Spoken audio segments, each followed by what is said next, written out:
Hey guys, it's Kesara, and today I'm going to be doing my book talk for The Cruel Prince by Holly Black.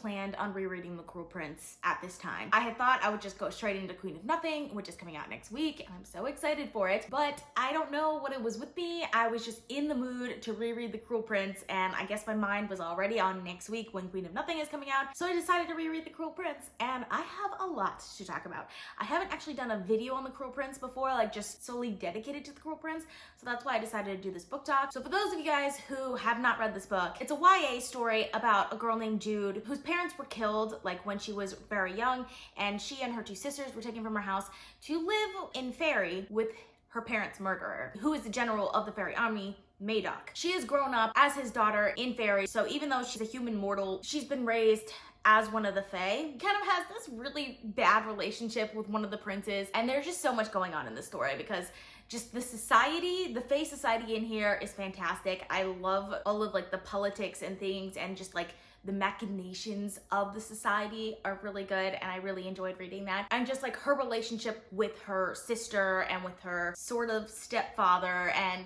all of that is really interesting as well. If you haven't read this book, I do highly recommend it. The first time I read this book, I did not expect to like it because of all the hype around this book. There's so much hype around this book, and I expected to hate it. Like I completely expected to hate it, but I was doing it for a read along. So I was reading it like an hour into the audiobook. I was like, I need a physical copy of this book because it's really good. Like it really surprised me the first time around. And the second time around, I had really high hopes for it. So I was sure that because my expectations of the book were so high that it would disappoint me the second time around, but it didn't. It was still amazing and I loved it. So if you know anything about my book talks, then you should know I talk complete spoilers when I do my book talks. This is not a spoiler-free review, so if you haven't read this book, I don't recommend you continue on with this video because I'm gonna start with spoilers. As always with these videos, I talk about 4 things: character, plot, world building, and writing style. So we're gonna start with character. Of course, we're gonna have to start with Jude. Jude is the main character of this book, and I love her to death. I love her so much. She's such a great character. I like her because she's the strong female character, but she doesn't really see herself that way. She sees herself as weak, as mortal, as like a lot of the other characters in this book see her because they're fairies and she's mortal. She's basically dead to them already, but she's still this really strong character. And I love the choices that she makes, even though like they're not necessarily likable choices. Like she really enjoys like sword fighting and things like that, but at the same time, like she's one of those characters that is just ruthless even to herself. When she starts like taking a little bits of the poison every day so that she can build up an immunity to it, I was just like, I couldn't do that. Like an admirable quality to her, even though like she's poisoning herself. She's literally poisoning herself. I just love that aspect of her. I love how she can manipulate others, but it doesn't seem like she's doing it in a cruel way, if you know what I mean. Like the ending, she manipulated the entire situation at the ending. It wasn't for ill intentions. Like she's doing this to protect her little brother, basically. I love Jude. She's one of my favorite characters. But I think the most interesting character in this book, which I don't know if people agree with me on this, is Cardan. He's definitely the most interesting character for me in this book. And I like the way he was laid out too within the constructs of the story, because when we first see Cardan, we very much hate him and we completely understand why Jude hates him. Like when he kicks the dirt onto her food at lunch. I remember rereading that and thinking, why did I ever love Cardan? Like I didn't understand why I liked him. But then later on, I think the first time when I started to like Cardan again, I think it was when Valerian made her eat the fairy fruit. So Valerian and Nicasia were kind of like telling her to do things because the fairy fruit obviously makes her susceptible to whatever the fairies tell her to do, and she will be happy to do whatever they tell her to do, including things that might hurt her. And he kind of stops them, which was surprising. I didn't expect him to stop them. And then he pricks her finger so that when she puts it in her mouth, she actually gets the salt from it, so the effects of the fairy fruit goes away. And that's when I was just like, oh, I remember. This is why I like Cardan, because even though he hates that he likes her, he still likes her. And he actually protects her from his friend, even though she doesn't see him doing that. Like she doesn't see that as him protecting her. She sees that as him joining along with them, basically. And then, of course, you get the actual scene where you're supposed to start liking Cardan, is when Jude is in his room watching Balkan basically beat him up. That's when you kind of start to realize, like, Cardan's maybe a prince, but his life is not all it's cracked up to be. Like, he has a lot of cruel older brothers who take things out on him, and he's in a difficult place also. So when he like acts out and is cruel to other people, it's kind of just because that's how he's been treated all of his life. So it's understandable. Obviously, it's still not okay, but it's one of those things where he's pathetic enough that I understand the reason he does things, if that makes sense. And I can't hate him for it. It makes me really enjoy him as a character. And the other thing that I really like about him is the fact that he knows he's attracted to Jude. Like, he knows he's attracted to Jude and he's ashamed of it. He wants to give into that desire and he wants to like her and he sees things in her that he likes, but at the same time, part of their culture, like, mortals are lesser beings, so he's ashamed by his attraction to her. He sees that as a weakness in himself also. And I have to give it to Holly Black because he's not the main character of this book, but yet he's such a complex character and you can get so much out of like just the tiny interactions that he does that we can understand how his mind thinks and what his motivations are and things like that. And I really enjoy that about his character. Like, he's one of the most complex characters in this book and I really, really enjoy it. Oh, one of the other really interesting characters in this book, I think, is Madoc. I love his relationship with Jude just because it's obviously not a good relationship because he killed her parents. He's just this person who loves killing and he regrets killing her mother because obviously he loved her mother because her mother was his wife before that. And she kind of loves him as a father. He's raised her and she takes after him in a lot of ways, but at the same time, she can't fully love him because of the things that he does in the past and because of the person that he is, because he's the type of person who loves violence and she understands that about him. So like, their relationship is such an interesting, complex relationship, and I love the way how that actually plays out in the story because I think it's done in a really interesting way. Another character that I want to talk about is Locke. God, how I hate Locke. Like, the first time around, I couldn't decide what to feel about Locke until like the ending, because obviously by the ending, you know how you're gonna feel about Locke. This time around, just watching that plot line play out, I hated every second of it. Like, every interaction that Locke has with Jude, I was just like, no, why? I hated everything. And one thing I hate about Locke, he's similar to Cardan in the sense that they both have motivations that are hidden, if that makes sense. When it comes to Cardan, he's outwardly cruel. Inside, he's actually like almost a good person, maybe? But Locke pretends to be a good person and pretends to care for Jude when he's secretly being cruel to her. I really did not like that. I enjoyed reading it just because the way it was written was very thrilling, but I hate Locke. Like, I hate him. And those are really the main characters that I wanted to talk about. So we're going to move on to plot. So I mentioned some of the plot while I was talking about characters, but there are like several different plot lines that are really interesting to me. I think the first one that I want to talk about is the Prince Dane plot line. I loved everything about that plot line. I loved Jude deciding to work for Prince Dane as one of his spies. I loved Gia's, I don't know how it's pronounced, Gia's? Maybe, that he gave her where she can't be glamored by anyone except for him. That was a great like wrench to throw in there. That was just such a fun plot line to read. I think it's because like it's like that spy assassin thing that's like kept in the secret, someone having a secret life.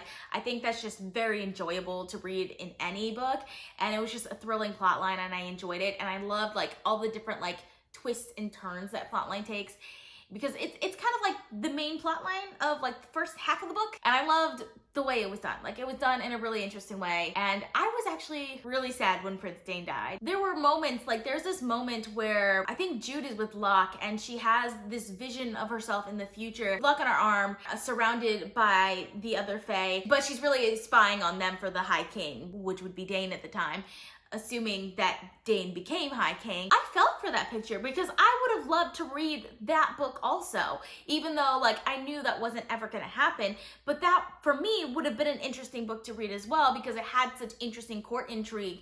So I enjoyed that storyline a lot, and I almost wish the book didn't go the way it did go so that we could have seen that storyline grow into fruition. It was a great twist, okay? The whole thing where Dane is killed by Madoc of all people, it was a great twist. So obviously I enjoyed that as well. One of the things I like the most about the Prince Dane storyline is Jude's altercation with Valerian. So Valerian is one of Cardin's friends, obviously, and he's the one that has very violent tendencies, and he tries to kill Jude, but she ends up stabbing him because tells her to jump off the balcony, I think it is. Prince Dane finds out about this. And that scene, I think, was just so expertly done, because the scene happens right after Jude steals the girl Sophie from Baelkin's house. And she's trying to do the right thing, trying to save this girl, take her back to the human world, but the girl puts stones in her pockets, and when they're flying, she jumps off into the ocean and lets herself drown. So it's kind of like Jude's in this very vulnerable state at the time when Dane comes in and yells at her about stabbing Valerian. So like that scene was so expertly done, because it has her basically proving her loyalty to Dane, because she has to stab herself through the hand to prove her loyalty to Dane. I love the line. There's a great line in there. "This is absurd. This is awful. This isn't how people show loyalty. This is epic bullshit." Basically what she's thinking there is just like the way fairy works is like, this is not right. But she does it anyway. She stabs herself in the hand anyway to show her loyalty to Dane, because even though she knows that it's not right, like, this is her world, she belongs in it. And she does it not necessarily because she's loyal to Dane, but because she needs someone to tell her what to do, because she doesn't trust herself anymore because of what happened with Sophie, the mortal girl, who basically committed suicide. It's put in like the perfect place in the story. What I loved about it is that it did multiple things. Because it did that. It gave us a lot of characterization for Jude. It gave us a lot of characterization for Dane, because I think that's the first time we really see Dane for who he is. And like with that scene, we kind of understand where Jude stands in the world, like where her motivations are going. Like the choices that she's going to make later on in the story are stemming from kind of that moment. But then there's this little bit afterwards where Dane holds her hand as he's wrapping it up, and Oriana bursts in on them and sees that. And that like little moment leads to all the revelations that happen later on. It leads to Oriana talking to Jude about how she was once a consort to a high king, because she believes that Jude is now Dane's secret lover. So like it just flows so well from one plot point to another, and then because of Oriana's whole history, Jude can put all those pieces together in the end and understand that, oh, Oak is not who we think he is, if you know what I mean. So like, I just love how all of that was just really well plotted out, and all of that just worked out so well, masterfully done. The next plot line I really want to talk about is the Jude, Taryn, and Locke situation. So if you guys don't remember, I'll do a quick summary of this. Locke is a character who likes dramatics, and he tells Jude this one day. Jude knows that Taryn has a secret affair that's going on, and Taryn basically tells Jude, I can't tell you who it is or what's going on. He's asking me to prove that I could be like one of them and keep my word and not lie. He made her promise not to tell Jude. And so Jude doesn't know who this person is. And of course it's Locke. At the same time, Locke is basically courting Jude, if that's a way to say it. It's this like weird love triangle where Locke and Taryn both know what's happening, but Jude doesn't really know what's happening. And I hate the disparity there, but what really annoys me is Taryn, because while Locke is an easy character to hate, like he's super easy character to hate, I also end up really hating Taryn in this story. Like for example, in the scene when June finally finds out Locke was Taryn's secret boyfriend this entire time, Jude gets really angry. She gives Taryn the sword and actually does like a straight up sword fighting duel with Taryn, which at first, when she did that, I was really disappointed in Jude as a character, because I'm like, why are you fighting over this guy? Obviously he is not worth it. But when I realized the real reason why Jude was fighting Taryn for this, I definitely understood it a lot better, and it really made me despise Taryn, because Taryn is Jude's twin sister, obviously, and Taryn's actions throughout this book is just so despicable to me. It's one of those things that was kind of foreshadowed, because there was that incident at the very beginning of the book, where Valerian and Cardan and the others throw Taryn and Jude into like the river. Basically, Cardan tells Taryn, if you leave Jude and abandon her to drown, I'll let you come to the shore and not blame you for what Jude has been doing. Because they did this because Jude had salted their food so that they couldn't eat their food, basically. So Taryn, with no family loyalty, wades out and leads Jude in the water seemingly to drown.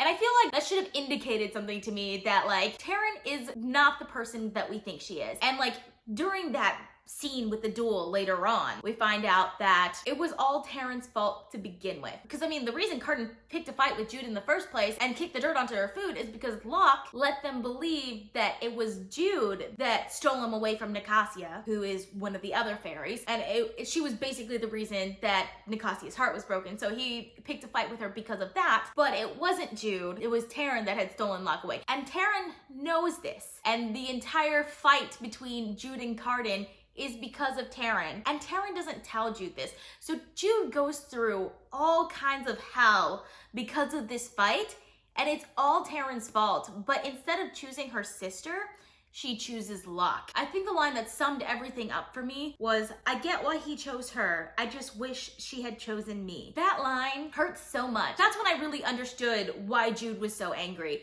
Because at the end of the day, she wasn't angry with Locke, she was angry with Taryn. Because Taryn could have said something at any point, but she let her sister go through all of this crap because she wanted to marry Locke, when Locke was basically the person causing all of this. Jude blames everything on Cardan, but at the end of the day, it was all Locke's fault and Taryn let him do it. So like that whole dynamic, I just hated. I hated that plot line so much, but I enjoyed reading it, if that makes sense. Like I enjoyed reading it. I love the way that it was done. It was done so expertly. It just hurts. That plot line really, really hurts. Then we should talk about Jude and Cardan and their relationship, because they have a really interesting plot line as well on their own, because there's obviously an attraction there. It's kind of almost like a hate to love sort of relationship, but it never quite gets to the love, if you know what I mean. Like they're obviously attracted to each other, but they don't trust each other. And they have good reason for not trusting each other. Even though Cardan kind of protects her a little bit from his friends, she doesn't know that he's doing that. Like, as far as she's concerned, he's the one telling them to do all of these things to him. He's the one that told Valerian to try and kill her, as far as she's concerned. Obviously, he didn't actually do that. He doesn't actually control his friend the way that she thinks he does. For her, he is basically the bane of her existence. And he feels kind of the same way because he's ashamed by his attraction to her. It was an interesting dynamic. And of course, the scene where she has him captive and is holding the knife to his throat is probably like one of my favorite scenes in this book. This book has so many great scenes, but it was such an interesting scene because you can tell that they're attracted to each other while at the same time they know like they can't trust each other. And they know that this could never be a real relationship because they can't trust each other. It's a really interesting dynamic that they have, and I'm really excited to read The Wicked King. I remember their dynamic in The Wicked King being even better than in The Cruel Prince. So I'm definitely excited for that. But yeah, I love that dynamic between them and the way it serves the plot in the novel. It definitely made the plot a lot more interesting to read. And lastly, there's the Jude, Madoc, and Oak storyline. The ending was so interesting. I loved the way everything was planned out. I especially loved the poison for Madoc. Like, I did not expect that the first time around. Obviously, I was expecting it the second time around, but the first time around, that one caught me completely off guard. I wasn't expecting it. There was some really great build up to that because obviously we knew that Jude was poisoning herself every day, and that's not just her being ruthless to herself and trying to become stronger. That actually led to a purpose. It led to her being able to have a tolerance for the poison while Madoc had to sleep it off and miss the whole ending, which was fantastic. I loved that. And just like all of like the little clues and things that led to Jude realizing that Oak was Dane's son that he had tried to kill, like all of that was just so expertly done. And I love the way that it was laid out in the story, the way that she pulled off the ending of basically getting Cardan on the throne even though he never wanted it. It was really well done, and I really enjoyed that entire plot line as well. The next thing I usually talk about is world building. If I'm being honest, I don't really care for the world building that much in this book. And I think it's just like the distinction between the human world and the fairy world and like having that separation and things. Like, I didn't really care for it. Whenever they went to the human world, I got really bored really quick. All of that aspect of it, I didn't really enjoy, but I did enjoy the fairy world itself. Like I said earlier, I loved everything about the court. I loved that the fairies obviously can't tell lies. That's one of my favorite tropes to read in fantasy. Absolutely love it because I love to try and figure out like what they actually mean when what they're saying is not what they necessarily mean. That's like one of my favorite things to do in a story. So I love that aspect of it, but overall the world was not anything necessarily special to me. And then I talk about writing style. I think I went into most of what I wanted to talk about writing style while I was talking about plot, because the main thing about writing style that I loved with this book is how all the different plot lines, there would be details from one plot line to the next interweave together so well that you can't even tell one plot line from the next sometimes, just because the tiny details make a big difference. And I loved how like the tiny details from one plot line changes another plot line and actually leads to things in maybe a third plot line. I loved how that worked. And like even tiny details that are not necessarily tied to the plot can make a big impact in the plot later on. Like for example, Taryn and Jude are identical twins. At the very end, their plan seems to be going off without a hitch, and then there's a wrench thrown in the plan because Ghost accidentally throws the crown to Taryn thinking that she was Jude because they're identical twins, they look exactly alike.